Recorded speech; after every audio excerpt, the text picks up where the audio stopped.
What you focus on.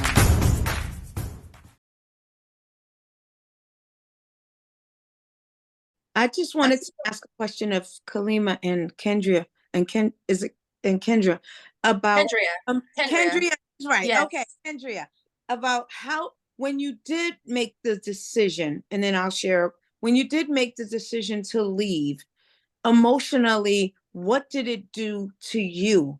Because I think that what causes people to go back again is that emotional that Yeah. that period of emotional distress. And the Guilt. reality That is guilt, we right? are going to go through that, and we can't have this conversation without saying that is normal. And so Right. what was that like? And then I I'll don't know, So, share. Kalima, you could take that first. so for me, right, it goes back what I said, where I came from, my upbringing, my family. So even though my family showed love in a different way, the love was there. So I said to myself, like, don't nobody in your family treat you like this, Kalima. Why are you accepting this for him? So the guilt was like, all right, cool. There is no guilt because when you're realizing how the men in your family treat you, and I'm very big on this, when you have a relationship with your dad and how your dad treats you, or the men in your life treat you, and then how this man on the outside treats you, you're like, this is not an alignment because I was spoiled. I was loved. So I said, you know what? This is it. And when I said that was it, that was it. There was no looking back. I did not look back. One, I did not hesitate on my decision. I stood on business. And that helped me cultivate my self-esteem from there moving forward. Yeah. I mean, that's definitely the same as well. Family was the one who kind of helped me to see the light. But Dr. Bolling, I mean, the question that you asked is, emotionally, what did it take? Emotionally, because I was so far away from my family. And that's what it was. Being so far away because that's a habit. They take you far away from your family. So you're isolated and you're stuck. So once I started getting back into my family and getting back into the fold of being loved and accepted for who I am, and looking back at this, I said, no, there's no way for me to go back to that because I will lose my family. I will lose that support. You know what I'm saying? And it was very obvious. It wasn't like an ultimatum, like, oh, if you go back to him, but it was a conscious decision that because my parents have been there and they see who I am by myself and who I am with this person, and they're like, wait a minute, when you're with this person, you've completely changed. Like, you're not, this bubbly person, and then the self esteem, first of all, like, that's big, so if you're not loving on yourself, you're showing the person how not to love you and how not to treat you. Right. So it's a lot of those things. So it's like getting back my self-esteem, knowing that I am worthy, and I love me for me, and no matter what he says will break me down, because that's all it was, is trying to break me down spiritually so that you don't rise up again. You know what I'm saying? So it took all of that to see myself so broken down, you know and my thing is, when you're down, there's nowhere else to go but up. So Mm. my up was connecting with my family, connecting with friends who have been there, supported me throughout, the transition, and just being accepted back into the fold of society. Because, of course, you leave society because you're blinded by all of this stuff. You know what I'm Right. saying? And you're closed off. So it's like coming back into society and learning how to recognize these patterns so that way they don't, you know, come back again. You're not repeating these cycles. So that's what it took emotionally, knowing that I'm burnt out, and once it was a decision that I said, okay, I'm done, I'm leaving. And it's also finding a way too, because a lot of women don't have, a book and a pen to say, okay, I'm going to do this, I'm going to do that, I'm going to do that. I'm that type of person. And I will do that. And I will reach out to resources. And of course, there's resources in our communities. Of course, there's always a women's resources, right? And that's what I love. And I love when people donate to those type of organizations, because it helps not just women, it helps families, right? Because we women were the ones with the children most of the time, right? Mhm. Let's put that out there. So So huh? Yeah. go Yeah, but ahead. no, go ahead. What I wanted Before, to, I'm sorry, I Dr. wanted to Bolling. I wanted to just shed some light from the other perspective. So I was someone that didn't have strong family ties. So I was raised by my grandmother, who, when I was in this situation, she had passed already, and my mother was struggling with her challenges, and my father was never there. So I did not have that strong family connection. However, I have it now, but at that time I didn't have that. And so one of my biggest fears was abandonment. So when the grooming starts, the person wants to know about you and you're sharing who you are and your experiences. They are collecting all of this data for Yes. another time, another period in time. And so, like you said, Kendria, we moved upstate from New York City, where I had friends and I had that were like family. Now I'm away from everything. I'm pregnant, and it just escalates, escalates, escalates. I'm an educated woman, but I'm told, oh, the money that you're making with your level of education, you should be doing this, you should be doing that. Psychological, emotional. I went from wearing clothes that fit me, that really made me look. And I mean, I was never a provocative dressing person, but I like to be me. To now, I looked like I was wearing clothes like I was 20 to 30 years older than I was. Um, I, the only outlet I had was being a professional, and so that's how I kind of tried to take care of myself. And so when I did, and what happened for me to make me decide I needed to leave was when I had my son, and I realized that I cannot raise him in this environment. I have to do something different. And ultimately it took time, and then my sister came in, was back into my life, and just things like the perfect storm occurred, and I was able to get out. But it helps me to understand that sometimes people are in such a situation that they don't know the resources. And when I called the local resource, what they said to me at the time was, you need to quit your job, you need to leave and live here with us in a house with all of these other people that I didn't know. And I had a home that I had cultivated, that I was paying all the bills for. And I was just like, this is Won't not an work. option. But go ahead, Kendra. No, no, no. Speak on it. You're right. Speak on it. Yeah. And so I was like, yeah, the resources that are here are not resources that I can see myself utilizing. Right. And then if a person is physically abusive with you now and you hit them back, now you both go to jail. So now who's going to be here for my child? So you're put in a situation where you have to make a choice, and you have to make that choice on the moment. And if you're married to that person, now you can't just put this person out. Like, there are a lot of layers. Although there are a lot of resources, there are a lot of boundaries and a lot of nuances to kind of navigate. So this is why I say harm reduction. Start where the person is and help them to put in layers for themselves. It may start with just putting a bag, just pack a bag for you and the children and just hide it somewhere. That's a start. Just to, and you have to gain the trust of this person, because they have been groomed that this person that's harming them is the only person that really loves them. Now they're not attractive to themselves anymore. They have been isolated, so they have no one but this person now.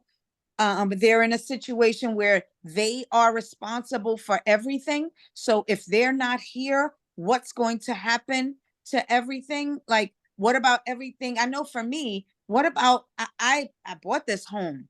I made sure that we were able to get this home. I make sure that we keep this home. And now I'm the one that has to leave and go somewhere and start from scratch.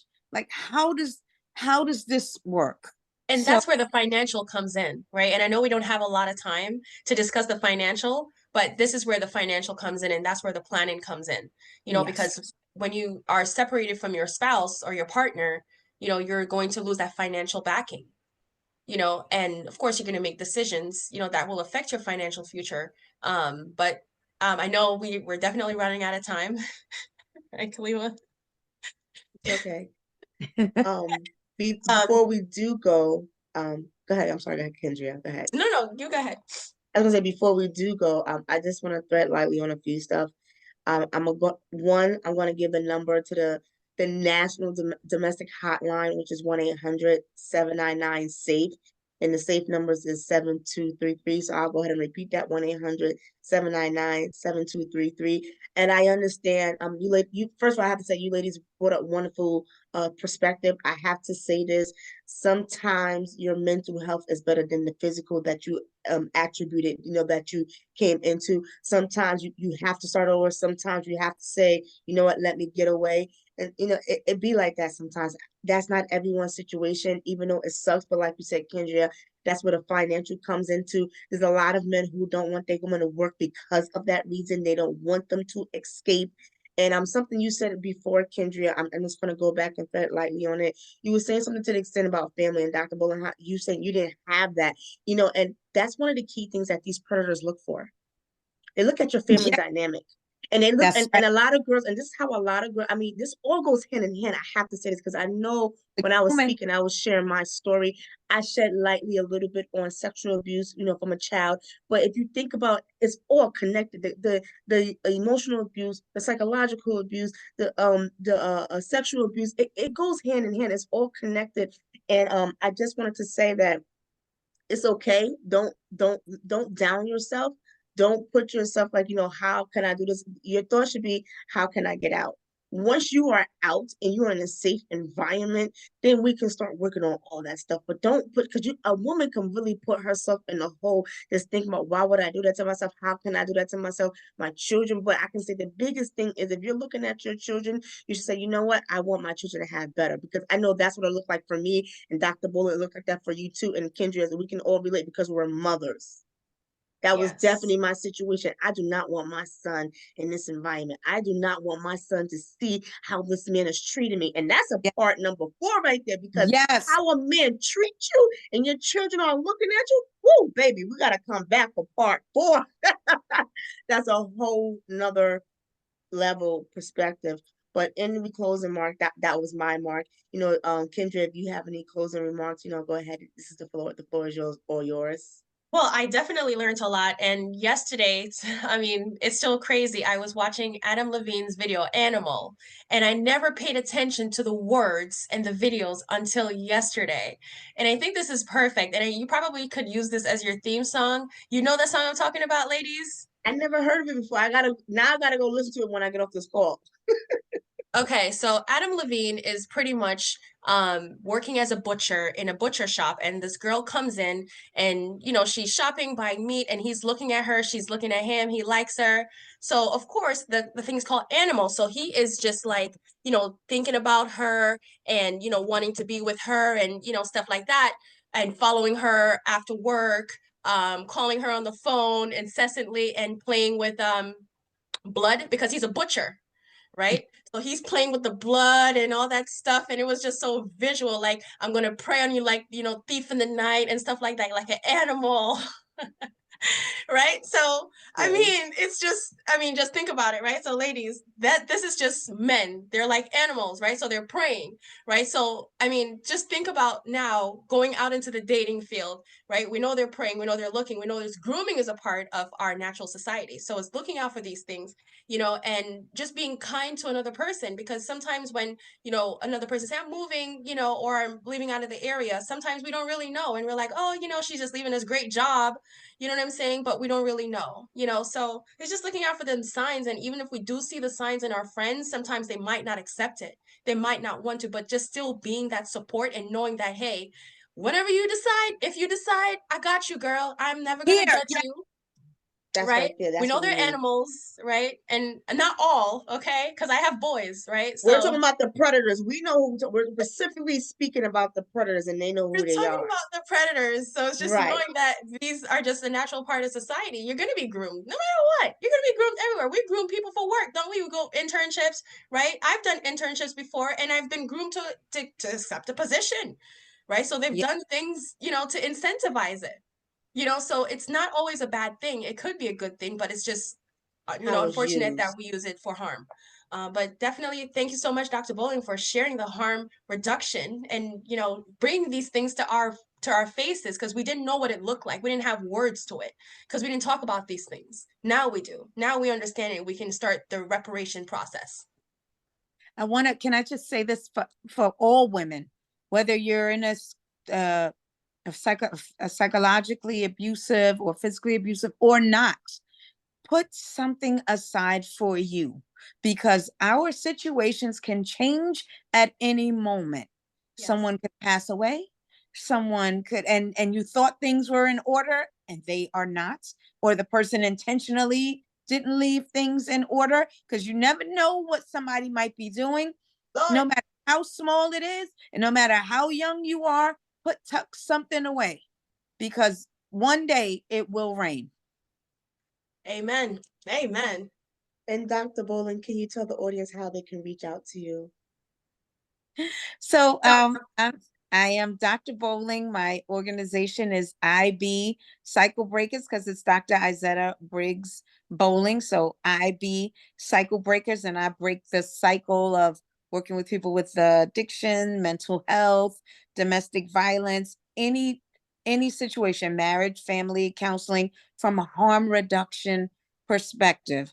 And you can reach me at ibcyclebreakers.org, or you can email me at Dr. Bolling. So email me Dr. Bolling at ibcyclebreakers.org. Awesome. And you Thank can you call, so much. I'm sorry, go ahead. and you can call me 845-313-4496. Thank you so much for having me. Awesome, I appreciate it. And Kendria, how can the audience reach out to you when it comes to the finances? Well, my name is Kendria James, and I am the CEO and founder of KDE Financial Solutions. And we do taxes, insurance, and also we are financial advisors. So you can reach out to us on our website, www.kdefinancialgroup.com, or you can call us at 570-718-8820. So the first thing to make a plan is to have a financial plan, to have your money in order. So if you want to have a discussion, talk about those things, how to get those things together, definitely hit us up and we'll help you to make a plan. Awesome. Well, I thank you, ladies. You shed so much information. Audience, I hope you was able to attain everything that we shared today. Again, I just have to give this number again for the domestic violence hotline, 1-800-799-7233. This is your girl, Lady K. I appreciate you being with us today. You can always reach us on our website. I apologize. You can always see us on Instagram, which is the Lady K Chat Podcast, and we're also on Facebook as well too, but our main attraction is on Instagram. So I thank you for listening today, and we'll see you guys next time. Bye.